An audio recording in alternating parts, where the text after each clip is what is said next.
Hi guys, I hope you all are doing very well. So guys, इस video में हम करेंगे हमारा question number 167 and this question relates to cost volume profit analysis that is chapter number 8। ठीक है, CVP analysis. अच्छा question है, different question है और इस चैप्टर के सेक्शन सी के दो क्वेश्चन हैं। एक क्वेश्चन मैं करा रहा हूँ, एक क्वेश्चन तुम्हारा होमवर्क है। मैंने हमेशा से बोला है कि सेक्शन सी के जो क्वेश्चन आते हैं वो तुम्हारे को खुद बहुत ज्यादा प्रैक्टिस करने हैं, क्योंकि अगर हर क्वेश्चन डिफरेंट होता है तुम ये नहीं एक्सपेक्ट कर सकते कि एग्जाम में इसी टाइप का क्वेश्चन आएगा।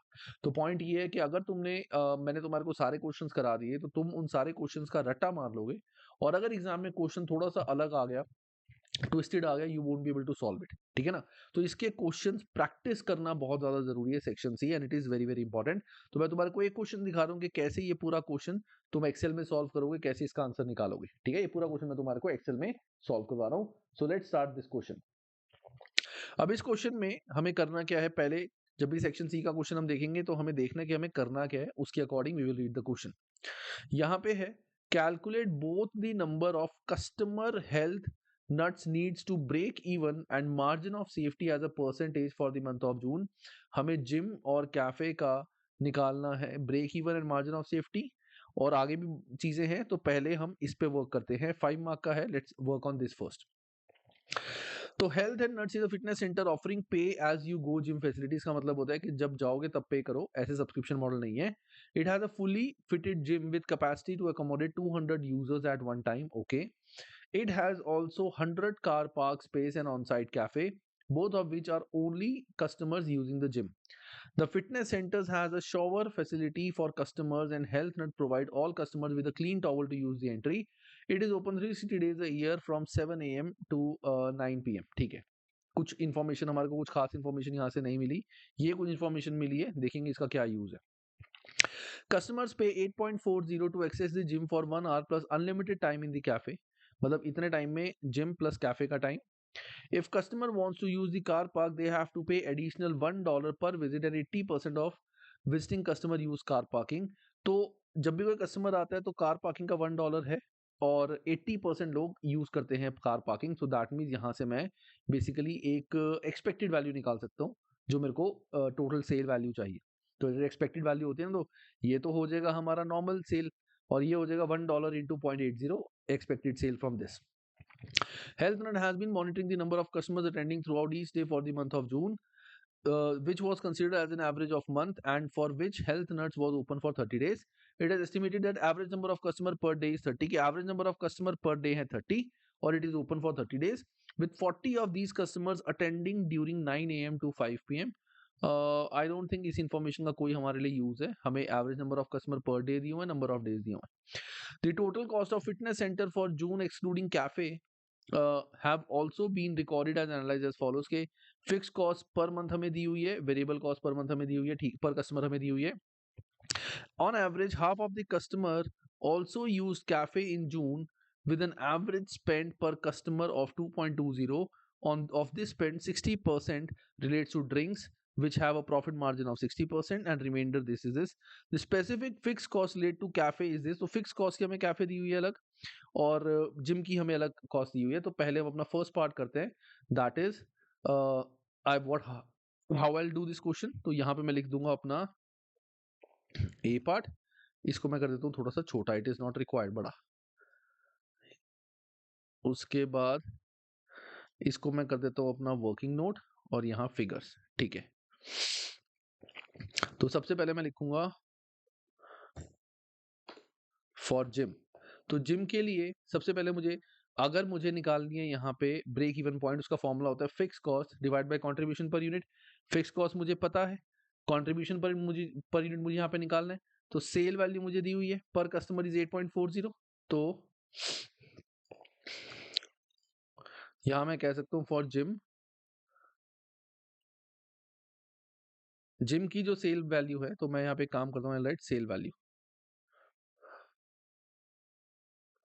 सेल वैल्यू जिम, जिम की मेरी सेल वैल्यू कितनी है मुझे यहाँ पे दी हुई है, इट इज 8.40। उसके बाद कार पार्किंग, कार पार्किंग का मुझे जो भी वर्किंग करनी है मैं यहाँ पे दिखाऊंगा शो करके। तो कार पार्किंग का मेरा है $1 इंटू 0.80 या $1 इंटू 80%। कि ये मेरी एक्सपेक्टेड वैल्यू आ जाएगा, यहाँ पे ब्रैकेट में लिख देता हूँ EV expected value. I can right expected value here, क्योंकि मैं एक्सपेक्टेड वैल्यू निकाल रहा हूँ। मुझे अब जितने नंबर ऑफ कस्टमर्स हैं, मुझे नहीं पता ना कितने नंबर ऑफ कस्टमर्स हैं, मैं तो पर कस्टमर निकाल रहा हूँ। तो सारे कस्टमर तो कार यूज नहीं करते, तो एक्सपेक्टेड वैल्यू मेरी आ गई। So it is equal to 1 into 0.80। तो I am not using calculator, मैं सारी कैलकुलेशन इसी एक्सेल में ही कर रहा हूँ। इसके अलावा कोई सेल नहीं है, तो total sale value per customer, तो total sale value per customer is equal to this plus this, ये आ गई सेल वैल्यू। अब यहाँ पे मुझे दिया हुआ है variable cost per customer is 1.20, ये मुझे वेरिएबल कॉस्ट पर कस्टमर दी हुई है। So less variable cost per customer, ये मुझे दी हुई है 1.20। तो यहाँ मेरा आ जाएगा कंट्रीब्यूशन पर कस्टमर, क्योंकि मुझे देखने नंबर ऑफ कस्टमर्स मुझे कितने चाहिए, तो fix cost divide by contribution per customer निकालूंगा, तभी पता चलेगा कि नंबर ऑफ कस्टमर्स मेरे कितने आएंगे ब्रेक इवन। तो कंट्रीब्यूशन पर कस्टमर कितना आ गया, is equal to this minus this, और मैं लिख सकता हूँ it is sale value minus variable cost. थोड़ा सा एक अच्छी प्रेजेंटेशन के लिए, क्योंकि देखो ये कोई हमारा सब्जेक्ट F7 तो है नहीं कि हमारा फिक्स फॉर्मेट है, तो जैसे मर्जी तुम दिखा सकते हो, it is up to you. But इसको इसको मैं यहाँ वर्किंग देता हूँ, वर्किंग्स। बस इसको हमें प्रेजेंटेशन ऐसी करनी है कि देखने वाला जो है he should be happy, he should be happy कि इसको आती है सारी चीजें, फॉर्मूले सारे। तो कंट्रीब्यूशन पर कस्टमर आ गया, then fix cost per month हमें दिया हुआ है, तो फिक्स कॉस्ट पर मंथ हमें दी हुई है, इट इज 48,000। अब मेरा यहाँ पे आ जाएगा break even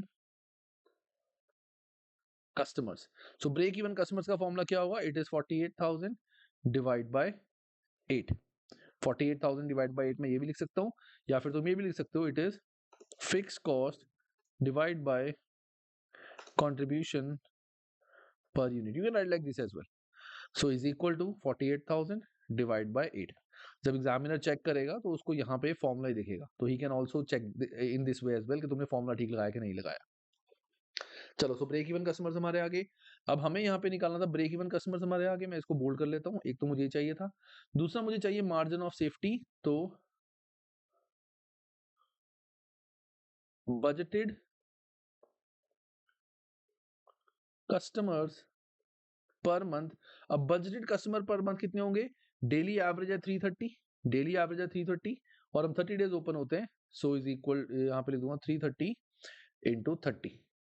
so is equal to 330 into 30। मैं देखो कैलकुलेटर यूज ही नहीं कर रहा हूँ, सब कुछ यहाँ से कर रहा हूँ। तो मेरा मार्जिन ऑफ सेफ्टी कस्टमर्स, मेरा कस्टमर्स में मार्जिन ऑफ सेफ्टी आ गया, it is 9900 minus 6000 is equal to this minus this. तो ये आ गया, अरे, is equal to this minus this, ये आ गया मेरा मार्जिन ऑफ सेफ्टी। अब मुझे निकालना है मार्जिन ऑफ सेफ्टी परसेंटेज में मुझे निकालना है। तो इसका फॉर्मूला क्या होता है, जब मार्जिन ऑफ सेफ्टी परसेंटेज निकालना होता है, इधर margin of safety divide by budgeted customers into 100, यही फॉर्मूला होता है, into 100। This is the formula. सिर्फ फॉर्मूले जो है मैं वही यहाँ पे लिख रहा हूँ कि margin of safety is margin of safety divide by budgeted customers जो है इनटू 100, तो is equal to 3900 divide by 9900 into 100। तो ये मेरा आ गया, इसको मैं कर लेता हूँ अप टू 2 डेसिमल्स, इसको भी ऐसे रहने देते हैं, चलो ठीक है। तो 39.39 जो है दैट इज मेरा मार्जिन ऑफ सेफ्टी। तो ये मेरा आ गया guys margin of safety. And margin of safety के बाद हमारा, इसको भी मैं बोल्ड कर लेता हूँ, ये आ गया मेरा जिम के लिए। अब जिम के बाद मेरे को किसका चाहिए था, जिम के बाद मुझे चाहिए था कैफे का। तो यहाँ पे फॉर कैफे, इसको मैं काम करता हूँ, इसको मैं कर देता हूँ कंट्रोल यू अंडरलाइन, थोड़ा सा अगेन बेटर प्रेजेंटेशन के लिए। चलो यहाँ पे सेल वैल्यू, सो कैफे की सेल वैल्यू क्या थी, on an average half of the customer also use cafe with an average spend of this, customer इतना अमाउंट स्पेंड करते हैं, of this spend 60% relates to drink which have a profit margin. अब देखो हमें profit margin दिया हुआ है, अब यहाँ पे ना हमारे को प्रॉफिट मार्जिन जब दिया हुआ है तो हम इसको कंट्रीब्यूशन ही मानेंगे। अब ये जो प्रॉफिट मार्जिन है हम इसको कंट्रीब्यूशन मानेंगे क्योंकि फिक्स कॉस्ट हमें अलग दी हुई। सो एक तरह से हमें प्रॉफिट मार्जिन यानी कंट्रीब्यूशन ही हमें यहाँ पे दे दिया। तो सेल वैल्यू में मैं एक काम करता हूँ, इसमें मेरा पहला है ड्रिंक्स। सो ड्रिंक्स के लिए मेरा कंट्रीब्यूशन कितना होगा, तो 2.20 है मेरा टोटल सेल प्राइस, इसमें से 60% है ड्रिंक का, तो इंटू 60% ये हो गया, या एक सेकंड इसको ब्रैकेट में करता हूँ, 2.20 इंटू 60% है मेरा ड्रिंक्स, 60% है मेरा ड्रिंक्स। तो इससे निकलेगा कि ड्रिंक्स के लिए कितनी मेरी सेल वैल्यू है, और मार्जिन इज 60%, मार्जिन मतलब प्रॉफिट ऑन सेल्स। तो टोटल सेल में से 60% सेल्स है ड्रिंक की, तो ये मेरी ड्रिंक की सेल्स आ गई, इंटू 60% आ जाएगा मेरा मार्जिन ऑन ड्रिंक्स, तो इसको भी मैं कर देता हूँ इंटू 60%। तो यही सेम फिगर को, या एक काम करते हैं ना, ब्रैकेट यहां से हटाई देते हैं तो उससे थोड़ा सा अच्छा हो जाएगा। ये आ गया, control C control V F2 करके मैंने यहाँ इज इक्वल टू लिख दिया, तो ये मेरा पूरा फॉर्मूला आ गया। तो ड्रिंक से मेरा इतना रेवेन्यू है। अब अगर मैं बात करूं, मेरा ड्रिंक्स के बाद है फूड आइटम, फूड आइटम से कितना रेवेन्यू आएगा 2.20, अगेन इनटू फूड आइटम्स है 40%, रिमेनिंग मतलब 40%, 60% तो मेरी ड्रिंक्स है, तो 40% आ जाएगा food item which had a profit margin of 40%, इसमें भी 40% प्रॉफिट मार्जिन है, इनटू 40%, तो C control V F2 is equal to लिख दिया, तो ये मेरा आ गया फूड आइटम। तो टोटल सेल वैल्यू मेरी आ गई, total sale value is equal to this plus this, ये आ गई मेरी टोटल सेल वैल्यू 1.14। अब तुम कहोगे कि सर इस क्वेश्चन में तो इतना ज्यादा टाइम लग गया, यू मस्ट बी वंडरिंग कि सर एक क्वेश्चन में भी इतना ज्यादा टाइम लग गया। कोई बात नहीं, लगने दो। अब ये जो फिगर्स हमने निकाली हो सकता है आगे कहीं यूज हो, देख लेते हैं। फर्स्ट क्वेश्चन कर रहे हैं ना, आराम आराम से करेंगे। तो ये आ गई मेरी टोटल सेल वैल्यू, यहाँ पे दिया हुआ है, अब मुझे यहाँ पे वेरिएबल कॉस्ट भी निकालनी है। Okay, I have to calculate variable cost as well. नहीं सॉरी, ये सेल वैल्यू नहीं है, कॉन्ट्रीब्यूशन है, ये मेरा कॉन्ट्रीब्यूशन आ गया। मैंने बताया था ना, दिस इज टोटल कॉन्ट्रीब्यूशन, मैंने सेल लिख दिया गलती से, तो ये मेरा टोटल कॉन्ट्रीब्यूशन आ गया। टोटल कॉन्ट्रीब्यूशन के बाद हमारे यहाँ पे आ जाएगा फिक्स कॉस्ट। फिक्स कॉस्ट मुझे गिवन ही है, इट इज 3600, तो मेरा आ गया यहाँ पे, मैं इसको थोड़ा सा कॉपी कर लेता हूँ, ब्रेक इवन कस्टमर्स, ये सारी फिगर्स मुझे निकालनी है, तो इसको मैंने कॉपी कर लिया और यहाँ कर दिया paste. So break even customers मेरे क्या होंगे, इज इक्वल टू मेरा होगा, it is fix cost divide by 1.144, तो C कंट्रोल V F2 या is equal to this divide by contribution, तो 3146.8531, ये हमारे आगे ब्रेक इवन कस्टमर्स। तो ब्रेक इवन कस्टमर्स जो है इसको मैं फुल वैल्यू में ले लेता हूँ, तो आई थिंक इसको मैं 3147 कर देता हूँ, लेट मी मेक इट 3147, 3147, इसको भी मैं 39.39 कर देता हूँ, 39.39, ठीक है। तो ये मेरा आगे ब्रेक इवन कस्टमर्स। अब ब्रेक इवन कस्टमर्स के बाद मुझे बजटेड कस्टमर पर मंथ देखने हैं, यहाँ पे लिखा हुआ है on average half of the customer use cafe, मतलब हाफ ऑफ द कस्टमर, हमारे यहाँ बजटेड कस्टमर थे 9900, तो 9900 डिवाइड बाय 2, डिवाइड बाय 2, तो is equal to 9900 divide by 2, ये आगे मेरे budgeted customer. Margin of safety again यहाँ पे आ जाएगा, इट इज 4950 माइनस 3147, तो is equal to this minus this, ये आ गया मेरा मार्जिन ऑफ सेफ्टी। अब मार्जिन ऑफ सेफ्टी भी आ गया, तो मार्जिन ऑफ सेफ्टी मुझे परसेंटेज में निकालना है, is equal to 1803 divide by 4950 into 100, तो इसको मैं कंट्रोल सी कंट्रोल वी करके यहाँ इज इक्वल टू भी कर सकता हूँ, is totally up to me 36.42, so 36.42 ये आ रहा है मेरा मार्जिन ऑफ सेफ्टी, तो मैं इसको बोल्ड कर देता हूँ, control B bold, control B bold. तो ये मेरा आ गया जिम का ब्रेक इवन और मार्जिन ऑफ सेफ्टी।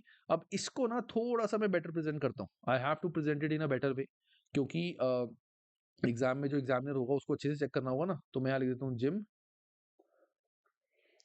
या इसको मैं लिख देता हूँ ब्रेक इवन देखो ये बिल्कुल मेरे ऊपर है कि मुझे कैसे शो करना है, कोई एग्जाम फॉर्मेट नहीं है इसका। It is totally up to me how I have to show it. मैंने बताया था ना F5 जो है, इसको जैसा तुम दिखाओ वैसा शो करना है। इसमें कोई टीचर का रोल नहीं है या कोई बुक का रोल नहीं है कि ऐसा ही होना चाहिए। It's totally up to you. मैं सिर्फ बेटर प्रेजेंटेशन कर रहा हूँ। Break even customers and margin of safety percentage. तो ये हो जाएगा जिम के लिए और ये हो जाएगा कैफे के लिए। इसको मैं थोड़ा सा बड़ा कर देता हूँ ताकि इवन हो जाइए। ठीक है, तो जिम के लिए मेरे ब्रेक इवन कस्टमर कितने थे? 6000 और इट इज 39.39%। कैफे के लिए इट इज 3147 और it is 36.42%। This is just a better presentation, this is just a better presentation. ठीक है, अभी इसको मैं फॉर्मेट नहीं कर रहा, वो फॉर्मेट मैंने यहाँ पे हाइड किया हुआ है। अभी मैं अनहाइड करूंगा तो वो आ जाएगा।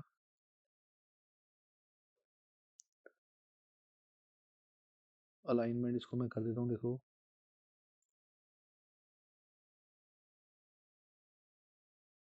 तुम्हारे वहां पे अलाइनमेंट का ऑप्शन होगा, तुम भी कर सकते हो ये चीज।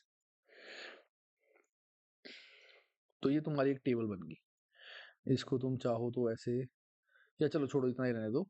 ये तुम्हारी एक टेबल बन गई। इसको हम कर देते हैं पूरा पूरा बोल्ड। ये लो, तो ये तुम्हारा आ गया फर्स्ट का क्लियर आंसर। ठीक है ना, जिम का और कैफे का। नेक्स्ट क्वेश्चन तुम्हारा क्या है? It is 3 marks. Explain, explain मतलब हमें टाइप करना है what each of the calculation in A tells health nuts about performance of gym and cafe। हमें जिम और कैफे की हेल्थ परफॉर्मेंस के बारे में बताना है। तो यहाँ पे अब आ जाएगा मेरा पार्ट बी। पार्ट बी हो सकता है तुम्हारे को एग्जाम में ये वर्ड फाइल दी हो कि जब तुम नेक्स्ट यहाँ से क्लिक करो तो वर्ड फाइल आ जाए। तो वर्ड फाइल भी हो सकता है। मैं यहाँ पे इसको बिल्कुल एक्सेल ही मान के चल रहा हूँ, वर्ड फाइल नहीं मान रहा। तुम वर्ड फाइल में भी इसको सॉल्व कर सकते हो। अब देखो ये 3 मार्क का है तो हमें थोड़ी सी एक्सप्लेनेशन देनी पड़ेगी। यहाँ से हमें क्या समझ आया कि ब्रेक इवन कस्टमर्स हमारे हैं इतने, कैफे का इतना है, और मार्जिन ऑफ सेफ्टी हमारी बहुत ज्यादा है। और हम अगर तुम देखो लॉजिक लगाओ, ब्रेक इवन कस्टमर्स इतने, बजटेड कस्टमर्स हमारे जो है वो है 9900। यहाँ पे भी बजटेड कस्टमर्स हमारे ज्यादा हैं। इसका मतलब क्या है कि हमारे पास जो बजटेड कस्टमर्स आते हैं, एवरेज कस्टमर्स, वो ब्रेक इवन से बहुत ज्यादा आते हैं। तो ब्रेक इवन से अप्रोक्सीमेट 39% ज्यादा हमारे कस्टमर्स आते हैं, which is a very good sign for us. क्योंकि बजटेड कस्टमर्स हमारे बहुत ज्यादा है, कल को थोड़े बहुत कम भी हो गए तब भी इतना तो होगा कि हम अपने फिक्स कॉस्ट कवर कर ले। तो यहाँ what can I can write, as per the calculations in A, it is evident that the average number of customers visiting gym and cafe are higher than, इसको थोड़ा सा बेटर करने के लिए ना, इसको जिम, इसको मैं ब्रैकेट में लिख देता हूँ 9900 एंड कैफे, कैफे के थे मेरे 4950। जब नंबर्स लिखते हैं ना, तो नंबर्स लिखने से ना थोड़ी सी एक्सप्लेनेशन और बेटर होती है। तो जब भी हम नंबर लिखेंगे ना, डेफिनेटली हमारे आधे मार्क्स बढ़ जाएंगे। जैसे रेशियोज के क्वेश्चन में भी F7 में होता था कि नंबर्स लिखोगे, रेशियोज लिखोगे। खाली ऐसा नहीं है कि रेशियोज में डिफरेंस है, तो रेशियोज लिखोगे, पहले इतनी थी अब इतनी है, तो it is a good sign. So it is evident that average number of customers visiting gym 99 are far higher than the break even customers of gym। Gym का ब्रेक इवन मुझे याद है, इट वाज 6000 एंड, अच्छा B हो गया automatically, control B bold,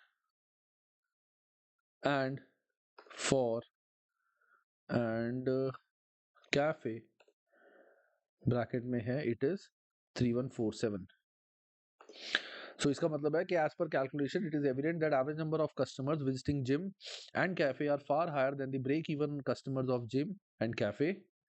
it is a good sign and there and margin of safety दोनों में approximate same he and margin of safety is approximate same in both,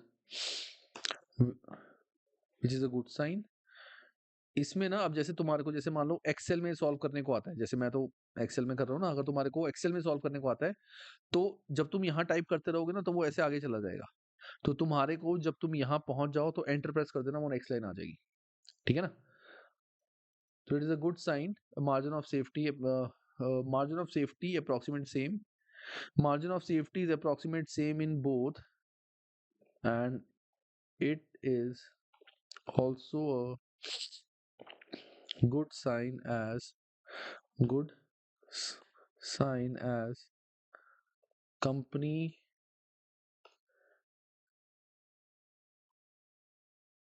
can expect to it is a good sign as company can expect to get higher number of customers than break even। अगर company का margin of safety ज्यादा है, margin of safety is same, इसको मैं कहूँ margin of safety is higher is high and approximate same in both, it is also good sign as company can expect to get higher number of customers than break even in case if if there is a reduction in customers, then also company can be expected to generate profit। इसमें मैंने क्या समझाया, basically मैंने ये बोला है कि company का अगर हम देखें ब्रेक इवन कस्टमर दोनों के जो हैं उनसे ज्यादा इनके एवरेज कस्टमर्स हैं जो नॉर्मली आ रहे हैं जून के, तो हमें ये समझ आया कि कंपनी के जो कस्टमर्स आ रहे हैं वो ब्रेक इवन से ज्यादा हैं, तो कंपनी जनरली प्रॉफिट ही कमाएगी।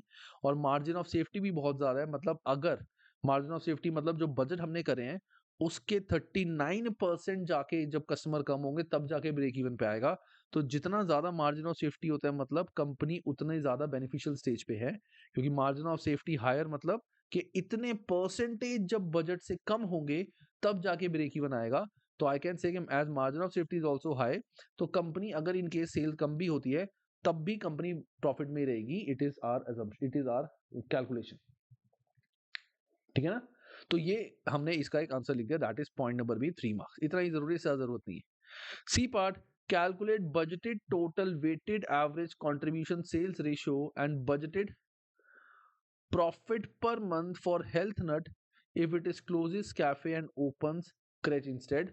अगर वो कैफे बंद करके क्रैच ओपन करता है तो उस केस में हमें निकालना है total weighted average contribution sales ratio. हमें बजटेड कंट्रीब्यूशन सेल्स रेशियो निकालनी है and budgeted profit per month for health nut if it closes cafe. ठीक है, अब हम करते हैं पार्ट नंबर सी, ये थोड़ा सा अच्छा लग रहा है मुझे। अरे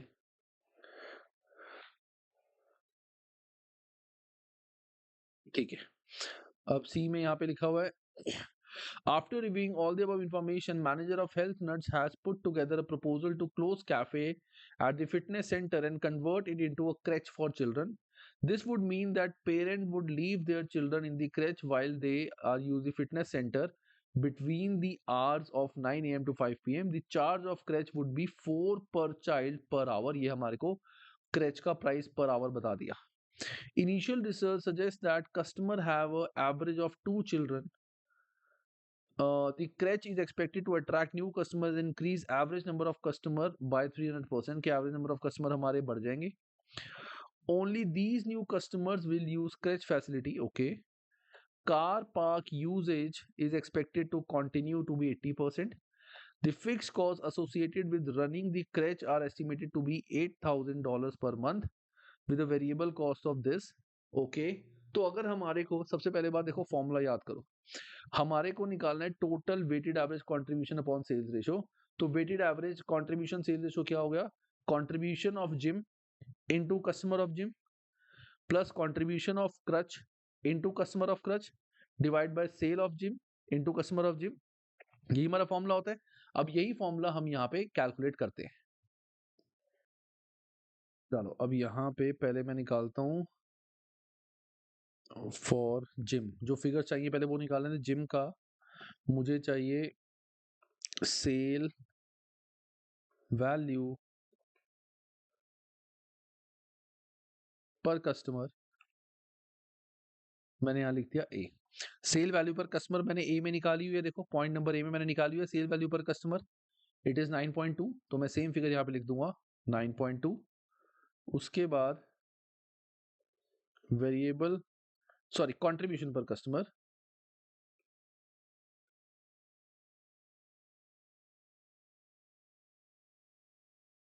ये भी मैंने ए में निकाला हुआ है। सो कंट्रीब्यूशन पर कस्टमर मैंने ए में कितना निकाला था, कंट्रीब्यूशन पर कस्टमर ये आ रहा है मेरा 8, वही सेम फिगर मैंने यहाँ पे लिख दी। अब मैं लिखाऊंगा नंबर ऑफ न्यू कस्टमर्स। अब मेरे टोटल नंबर ऑफ कस्टमर्स कितने होंगे, अब मुझे ये यहाँ पे देखना है। देखो तो यहाँ पे बोला हुआ है कि हमारे ऑन एन एवरेज, देखो वेटेड एवरेज में क्या होता है कि टोटल नंबर ऑफ कस्टमर्स भी हमें देखने हैं। तो हमें बोला गया है पहले 330 थे, क्रच के बारे में क्या बोला गया है, after being all the manager, ठीक है ये तो क्रच का रेवेन्यू है। Initial results suggest that customer have an average of 2 child. The crutch is expected to attract new customer, increase the average number of customers with 9 to 5 by 300. Okay. Only these new customers will use crutch facility. अच्छा देखो अब यहाँ पे ना इन्होंने जो ये 40 दिया होता ना, इसका हमें रीजन पता लग गया। देखो ये चालाक है थोड़े, दीज आर चालाक पीपल ये चालाक है। इन्होंने यहाँ दिया था कि 40 पर कस्टमर इस टाइम पे अटेंड करते थे। अब यहाँ क्या लिखा हुआ है कि the creche is expected to attract new customer and increase average number of customer between 9 to 5 by 300%। कि एवरेज नंबर ऑफ कस्टमर जो 9 to 5 में आते थे, देखो जिम के टाइमिंग तो अलग है, जिम के टाइमिंग टू 7 to 9 है, तो 9 to 5 में जो कस्टमर आते थे वो 300% से बढ़ जाएंगे हमारे। पहले ये 40 इसमें इंक्लूडेड थे एवरेज कस्टमर पर डे में, कि विद दिस मतलब वो इसमें इंक्लूडेड थे। हमें बोला गया कि कस्टमर अब 300% से बढ़ जाएंगे, तो दैट मीन्स हमारे न्यू नंबर ऑफ कस्टमर कितने होंगे, तो 330 तो हमारे पहले थे, 330 तो हमारे पहले थे, प्लस 40 जो हमारे आते थे, अब मैं कर दूंगा उसको इंटू 300%, कि मेरे जो 40 आते थे वो 300% से और बढ़ जाएंगे, 300% से और बढ़ जाएंगे। तो नंबर ऑफ न्यू कस्टमर, या एक काम करते हैं इसको बेटर करते हैं, it is old customers, old customers मेरे 330। अब यहाँ पे new customers, so new customers मेरे कितने होंगे, जो 40 आते थे अब वो 300% से बढ़ जाएंगे। मतलब पहले अगर 40 थे तो अब वो 300% से बढ़ जाएंगे, तो अब वो बेसिकली हमारे हो जाएंगे, इसको मैं ब्रैकेट बताया तो मैंने फिर से ब्रैकेट लगा दिया, control C control V F2 is equal to, तो 120 हमारे हो गए न्यू कस्टमर्स। तो टोटल कस्टमर्स जो हमारे हो गए, it is this is equal to this plus this, 450 हो गए मेरे टोटल न्यू कस्टमर्स। सो 450 आ गए मेरे टोटल न्यू कस्टमर्स, ठीक है, टोटल न्यू कस्टमर्स मेरे आ गए। This is per day, so per month कितने होंगे, इज इक्वल टू 450 इंटू 30, तो इट इज 450 इंटू 30, तो 13500 आ गए मेरे टोटल कस्टमर्स। अब देखो मेरे को सेल वैल्यू पर कस्टमर पता है, कंट्रीब्यूशन पर कस्टमर पता है, और यहाँ पे मुझे पता लग गया कि टोटल नए टोटल कस्टमर पर मंथ, तो टोटल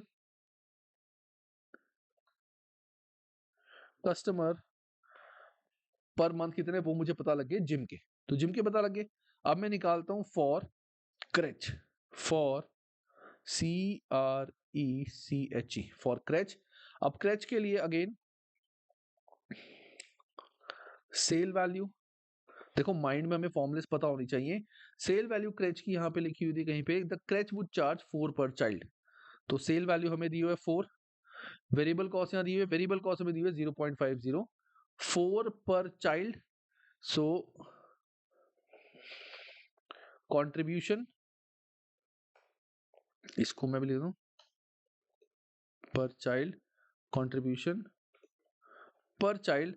अब कंट्रीब्यूशन पर चाइल्ड कितना होगा, is equal, it is 4 minus जो हमारी वेरिएबल कॉस्ट है 0.50। तो control C control V F2 is equal to, तो कंट्रीब्यूशन पर चाइल्ड मेरा आ गया 3.5। तो सेल वैल्यू मेरी आ गई और मेरा कंट्रीब्यूशन पर चाइल्ड यहां से आ गया। चलो अब मुझे निकालना है कस्टमर्स।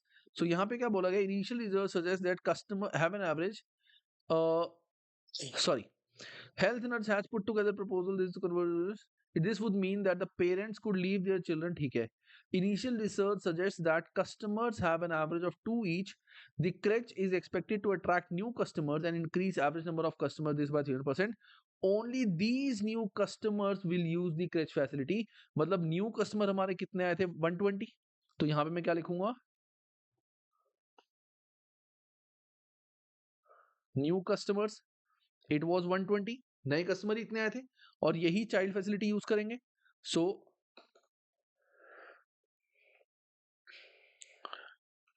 चाइल्ड पर डे, तो चाइल्ड पर डे कितने हो जाएंगे मेरे, इज इक्वल टू 120 इंटू 2, जो नए पर्सन आ रहे हैं, एवरी कस्टमर हैज 2 चाइल्ड, तो 120 इंटू 2, तो 240 हो गए मेरे चाइल्ड पर डे। तो चाइल्ड पर मंथ मेरे कितने हो गए, इट इज 240 इंटू 30। तो ये आगे मेरे चाइल्ड पर मंथ, तो चाइल्ड पर मंथ आगे, कस्टमर पर मंथ आगे, मुझे क्या निकालना था, weighted average contribution sales ratio. तो यहां पे मैं लिखूंगा weighted average contribution sales ratio. इसको मैं थोड़ा सा बड़ा कर देता हूं, weighted average contribution sales ratio, यहां मैं फॉर्मूला लिख दूंगा। तो वेटेड एवरेज में क्या होगा मेरा, पहले आ जाएगा contribution of gym 8 into customer of gym 13500 plus contribution of creche 3.5 into child पर क्रेच 7200। ये आ गया, मैं यहाँ पे लिख ही देता हूँ 7200 वैसे, ठीक है। इसको मैं पूरे को एक ब्रैकेट में डाल देता हूँ, इसको मैं पूरे को एक ब्रैकेट में डाल देता हूँ, इज इक्वल टू हटाता हूँ, रुको मैं फॉर्मूला,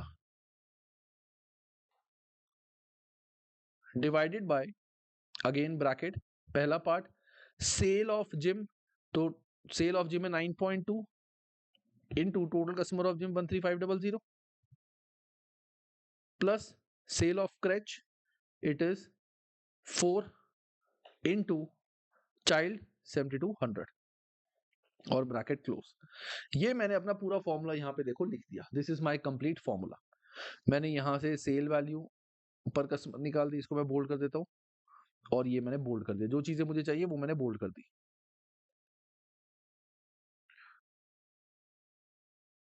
ठीक है। अब तुम चाहो तो यहाँ पे फॉर्मूला भी लिख सकते हो, it is totally up to you if you want to write the formula के sale value per customer into total customer contribution, तुम चाहो तो लिख सकते हो, मैंने ऐसे लिख दिया।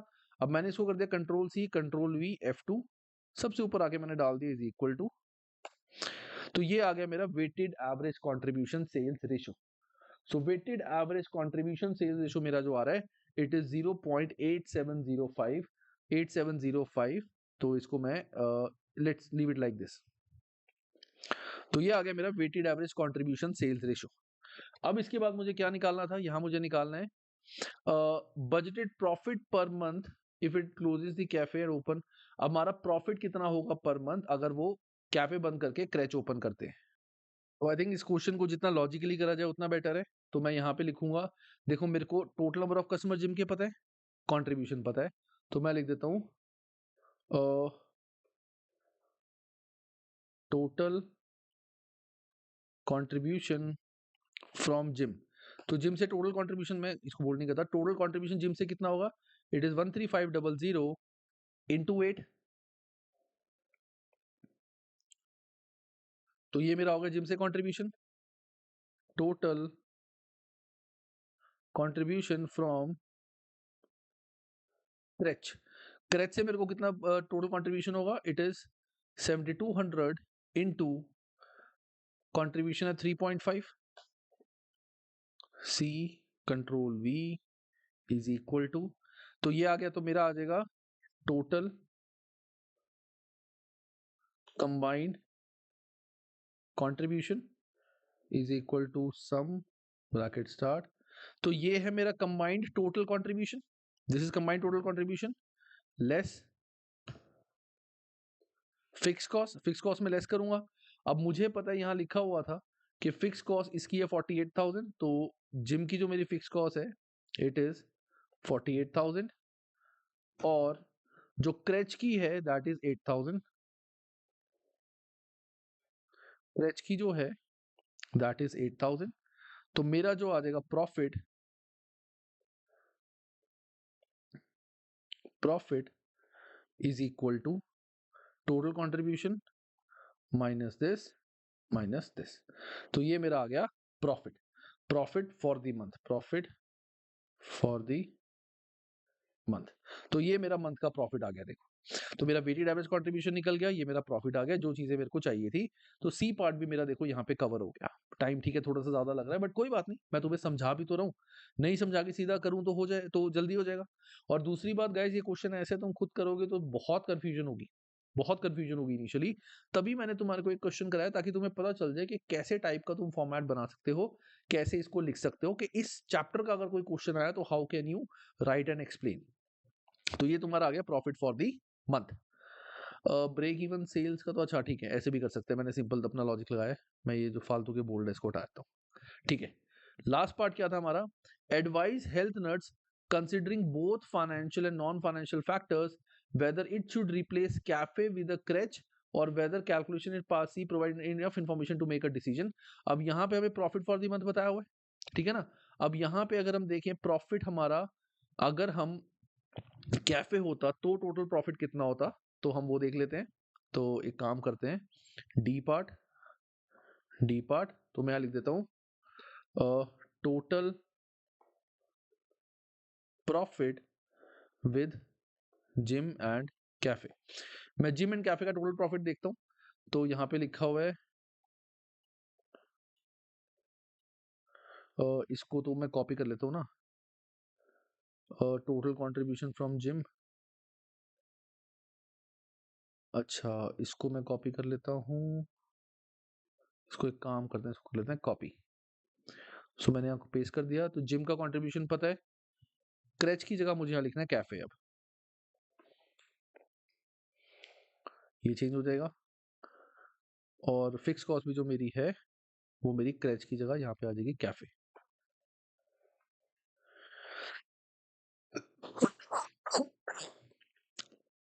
और यहाँ आ जाएगा प्रॉफिट।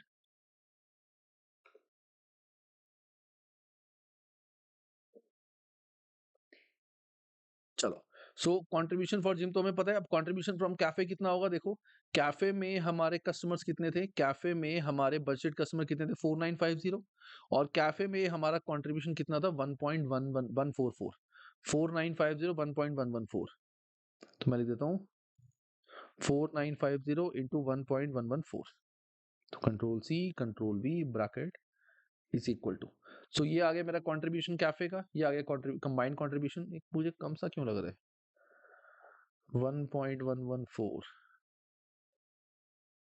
इतना ही है, ठीक है 1.114, और फिक्स कॉस्ट कैफे की कितनी थी मेरी, कैफे की मेरी फिक्स कॉस्ट थी 3600, तो यहाँ आ जाएगी कैफे की 3600, तो प्रॉफिट मेरा आ जाएगा कंबाइंड कंट्रीब्यूशन माइनस दिस, तो ये आ गया profit from, total profit from gym and cafe. तो जिम एंड कैफे से मेरा प्रॉफिट हो रहा है इतना, सो यहाँ पे मैं बोलूंगा total profit from gym and क्रैच। अब जिम एंड क्रैच का इसको मैं प्रॉफिट लिख दूं, मैंने फोरफिट लिख दिया, total profit from gym and क्रैच। अब जिम एंड क्रैच का इसको मैं लिख देता हूं एज पर सी, सी पे मैंने निकाला था, तो इट इज 77200 ये। So total profit from gym and cafe, total profit from gym and क्रैच, तो ये दोनों फिगर्स मुझे पता चल गई। तो यहां से मेरा एक क्रक्स क्या निकल के आया है कि जिम से जो मेरा प्रॉफिट है that is higher as compared, gym and creche से जो मेरा प्रॉफिट आएगा that is higher as compared to cafe. नहीं guys, ये थोड़ा सा गलत है मेरा, I tell you why. Because gym में जो मेरे लोग थे दैट वर 9900, मैंने एक्चुअली क्रैच आने के बाद नंबर ऑफ पर्सन्स बढ़ गए थे ना हमारे, तो क्रैच से पहले तो हमारे नंबर ऑफ कस्टमर इतने ही थे ना 9900, तो ये 9900 आएगा यहाँ पे। आई थिंक मैंने वही मिस्टेक की थी, मैं वही देख रहा था 9900, तो यहाँ पे आ जाएगा मेरा 48400। यस, तो मेरा 48400 जो प्रॉफिट आ रहा है,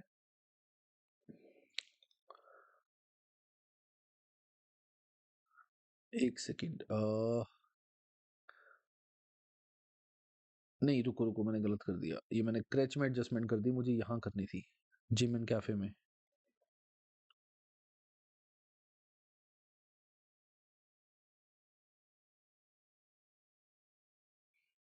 हम्म,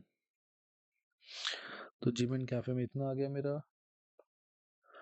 हाँ, तो यहाँ पे देखो, अब जिम एंड कैफे में अगर जिम और कैफे में चलाता तो जिम के कस्टमर मेरे थोड़े कम थे, तो उस केस में मेरा जो टोटल प्रॉफिट आता वो आता इतना। ठीक है, profit from gym and cafe, and profit from gym and creche जो मेरा है that is from part C. ठीक है ना, दैट इज इतना, तो इसको मैं साथ ही लिख देता हूँ, अच्छा होगा कंट्रोल वी। तो यहां से मुझे क्लियर है कि देखो क्रैच और जिम अगर मैं चलाता हूं तो मेरा प्रॉफिट होगा ज्यादा और वहां से प्रॉफिट होगा मेरा कम। ठीक है ना, तो यहाँ पे व्हाट आई कैन एक्सप्लेन कि as per the information given, it is better to switch to gym and stretch as there is an increase in profit of, तो यहाँ मेरे को कैलकुलेटर यूज करना पड़ेगा, वैसे मैं यही देख लेता हूँ, तो is equal to this minus this, अरे is equal to this minus this, तो 44085 से मेरे प्रॉफिट जो है वो बढ़ जाएंगे। तो प्रॉफिट ऑफ, ये क्या खुल गया, 44085। So as per the information given, it is better to switch to gym and crutch as there is an increase in profit of 44805, which is, अब यहाँ पे हम परसेंटेज भी निकाल सकते हैं, इसको मैंने बताया ना हमेशा नंबर जितने अच्छे तुम प्रेजेंट करो उतना बेटर होता है। तो 44085 डिवाइडेड बाय, पहले जिम और कैफे से प्रॉफिट कितने थे, 33114.3 परसेंटेज, तो 133.12%, विच is 133.12% increase in the profit।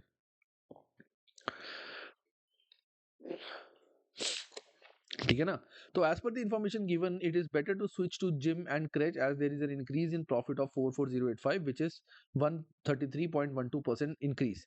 अब देखो ये चीज तो हमें समझ आ गई और ये चीज तो सारे बच्चे मोस्ट लाइकली कर ही लेंगे। ठीक है ना, अब बड़ी बात हमारी क्या आती है इसके बाद कि क्वेश्चन में स्पेसिफिकली क्या बोला हुआ है, weather it should, non financial factors हमें बताने, हमें नॉन फाइनेंशियल फैक्टर्स को भी कंसिडर करना है।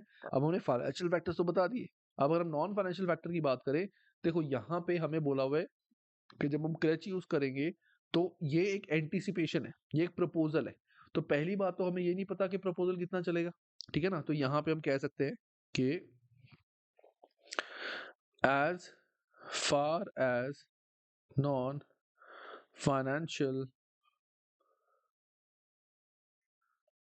Factors are concerned, as far as non-financial factors are concerned, it is just a proposal about the increase in gym users and the number of children. So it is just a proposal about the increase in gym and the number of children. We have not been provided with any uh, authentic information based on which we can definitely say that it is a better option. Further, the amount of investment required in crèche might be very high, which could lead to a net loss for the company. ठीक है ना, कि हो सकता है कि हमारी जो इन्वेस्टमेंट क्रेच में चाहिए वो काफ़ी ज़्यादा हाई हो, जिसकी वजह से हमारी कंपनी का नेट लॉस भी हो सकता है. Also we might lose some customers which are specifically coming to enjoy the cafe as well, and it is not being provided anywhere in the question. अब ये जो पॉइंट है ना, ये हर क्वेश्चन के गाइस अलग होंगे. ये बेस्ड ऑन मेरी अंडरस्टैंडिंग है, ठीक है ना, ये बेस्ड ऑन मेरी अंडरस्टैंडिंग है, जो मुझे ठीक लगे हैं. तुम चाहो तो पॉइंट्स और भी बना सकते हो, but this is how you think. तुम्हारी सोच कैसी है. मैंने बताया था पीएम सब्जेक्ट ऐसा है, इसका कोई फिक्स फॉर्मेट नहीं है. यहाँ जो तुम्हारी सोच है, जो तुम्हारी मेंटालिटी है, उसके बेस पे तुम्हें अपने आंसर्स देने होते हैं. तो जितना बेटर तुम्हारी अंडरस्टैंडिंग होगी, उतने तुम्हारे आंसर्स होंगे. ठीक है ना. तो एंड वो आएंगे कैसे? By solving a lot of questions and reading a lot of questions. तुम्हें देखने पड़ेंगे, क्वेश्चन सॉल्व करने पड़ेंगे. In fact I would suggest the same question, ये 167 हेल्थ नट, ये क्वेश्चन प्लीज सारे एक बार खुद भी एक्सेल में सॉल्व करना विदाउट लुकिंग एट सॉल्यूशन. बहुत गलतियां होंगी तुम्हारी, तब भी गलतियां होंगी, बट कोशिश करना एक बार, दो बार, तीन बार, धीरे धीरे तुम्हारी वर्किंग जो है वो बहुत बेटर होती चली जाएगी. ठीक है. So this is my answer. I don't think कि 6 मार्क के लिए सफिशिएंट होगा, बट मैं इसमें और चीजें नहीं डालना चाहता, क्योंकि हर एक का अपना अपना पर्सपेक्ट होता है. तो 6 में से तुम्हें आराम से 4 यहाँ पे मिल जाएंगे. तो टोटल अगर मैं बात करूँ 20 में से, यू कैन इजीली स्कोर यहाँ पे 18 to 19 मार्क्स, क्योंकि हमने सफिशिएंट इन्फॉर्मेशन यहाँ पे प्रोवाइड की है. तो यहाँ पे मैं लास्ट कंक्लूजन देता हूँ. So as no other factor apart from financial, so as there is no information about non information no information about the above factors, it is not right to clearly say that